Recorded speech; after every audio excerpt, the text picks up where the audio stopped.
అనకాపల్లి జిల్లా అభివృద్ధి, ప్రజా సంక్షేమం, వ్యవసాయం, ఆరోగ్యం, మహిళల భద్రత, ఓటరు జాబితా సవరణ, పోలవరం ప్రాజెక్టు పనులు వంటి అంశాలతో కూడిన అనకాపల్లి జిల్లా సమాచార లేఖ ఇప్పుడు వింటారు. వికసిత్ భారత్ వైబ్రేట్ విలేజ్ కార్యక్రమంలో భాగంగా ప్రధానమంత్రి నరేంద్ర మోదీ దేశవ్యాప్తంగా యువతతో దృశ్య మాధ్యమ విధానం ద్వారా మాట్లాడారు. అనకాపల్లి కలెక్టరేట్ నుంచి జిల్లా యువత ఈ కార్యక్రమాన్ని వీక్షించారు. యువతలో దేశభక్తి, సేవాభావం, నాయకత్వ లక్షణాలను పెంపొందించేందుకు ప్రభుత్వం అనేక కార్యక్రమాలు చేపడుతోందని ప్రధానమంత్రి తెలిపారు.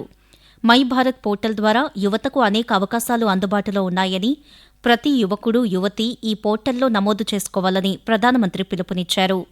తమ ప్రతిభను జిల్లా, రాష్ట్ర, జాతీయ స్థాయిలో ప్రదర్శించడంతో పాటు దేశ అభివృద్ధిలో యువత భాగస్వాములు కావాలని సూచించారు. అనకాపల్లి జిల్లా ఎన్టీఆర్ ప్రభుత్వ ఆసుపత్రి అభివృద్ధి కమిటీ సమావేశంలో జిల్లా కలెక్టర్ విజయకృష్ణన్ పాల్గొని రోగులకు మెరుగైన వైద్య సేవలు అందించడంతో పాటు అవసరమైన మౌలిక సదుపాయాలు కల్పించాలని వైద్యాధికారులను ఆదేశించారు. ఆసుపత్రిలో పారిశుద్ధ్యం, మందుల లభ్యత, సిబ్బంది కొరత, ఆధునీకరణ వంటి అంశాలపై సమీక్షించారు. రోగులకు ఎలాంటి ఇబ్బందులు లేకుండా ఆసుపత్రి అభివృద్ధికి అవసరమైన చర్యలను త్వరితగతిన చేపట్టాలని అధికారులకు సూచించారు. ప్రజలు ఇచ్చిన దరఖాస్తులు ఎట్టి పరిస్థితుల్లోనూ గడువు దాటకుండా పరిష్కరించాలని జిల్లా కలెక్టర్ విజయకృష్ణన్ అధికారులను ఆదేశించారు. రెవెన్యూ క్లినిక్, పీజీఆర్ఎస్ ద్వారా ప్రజల నుంచి వచ్చే ఫిర్యాదులను క్షేత్రస్థాయిలో విచారణ చేసి సత్వరమే పరిష్కరించాలని సూచించారు. ప్రభుత్వ భూములను పరిరక్షించడంతో పాటు ఆక్రమణలను అరికట్టేందుకు కఠిన చర్యలు తీసుకోవాలని ఆదేశించారు. భూ రికార్డుల నవీకరణ, మ్యూటేషన్, ఆన్లైన్ సేవలు తదితర అంశాల్లో ప్రజలకు ఎలాంటి జాప్యం లేకుండా సేవలందించాలని స్పష్టం చేశారు. జిల్లా సమీక్షా కమిటీ సమావేశంలో జిల్లా ఇన్ఛార్జి మంత్రి కొల్లు రవీంద్ర జిల్లాలో అభివృద్ధి పనులపై సమీక్ష నిర్వహించారు.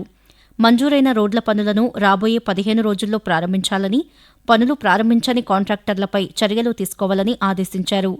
జిల్లాలో రోడ్లు, తాగునీరు, సాగునీరు, జలజీవన్ మిషన్, పోలవరం ఎడమ కాలువ, పారిశ్రామిక అభివృద్ధి తదితర అంశాలపై సమీక్ష జరిగింది.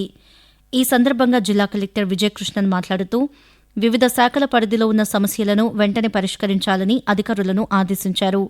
తాగునీరు, రోడ్లు, మౌలిక సదుపాయాలు వంటి ప్రజా సమస్యలను క్షేత్రస్థాయిలో పరిశీలించి పరిష్కరించాలని సూచించారు.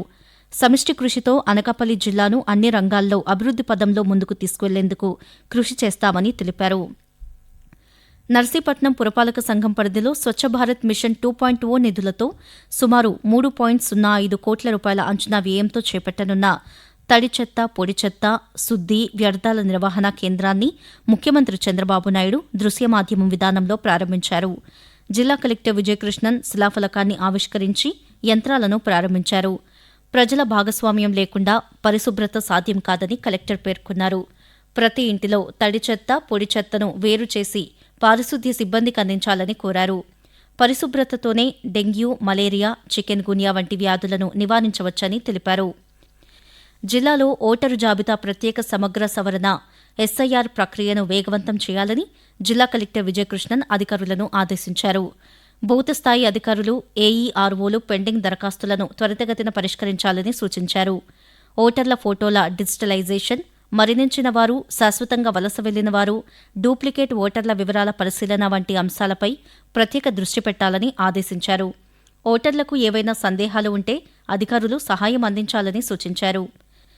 అనకాపల్లి జిల్లాలో మహిళల భద్రత కోసం జిల్లా పోలీసులు అభయ మీ భద్రత మా బాధ్యత కార్యక్రమాన్ని రాష్ట్ర హోంమంత్రి వంగలపూడి అనిత ప్రారంభించారు. ఈ సందర్భంగా మంత్రి మాట్లాడుతూ మహిళలకు భద్రత కల్పించడంతో పాటు సైబర్ నేరాలపై అవగాహన పెంచేందుకు ప్రత్యేక చర్యలు చేపడుతున్నట్లు తెలిపారు. శక్తి యాప్, శక్తి టీమ్స్, ఉమెన్ సేఫ్టీ బీట్స్ వంటి వ్యవస్థలను మరింత బలోపేతం చేస్తున్నట్లు తెలిపారు. పాఠశాలలు, కళాశాలల్లో అభయ ఫిర్యాదుల బాక్సులను ఏర్పాటు చేయనున్నట్లు వెల్లడించారు. మహిళలు, విద్యార్థినులు తమ సమస్యలను నిర్భయంగా తెలియజేయాలని సూచించారు. ఇప్పటి వరకు అనకాపల్లి జిల్లా సమాచార లేఖ విన్నాం. రచన ఎడ్ల రామకృష్ణ, అనకాపల్లి జిల్లా ఆకాశవాణి ప్రతినిధి. సమర్పణ ప్రాంతీయ వార్తా విభాగం, ఆకాశవాణి విజయవాడ కేంద్రం.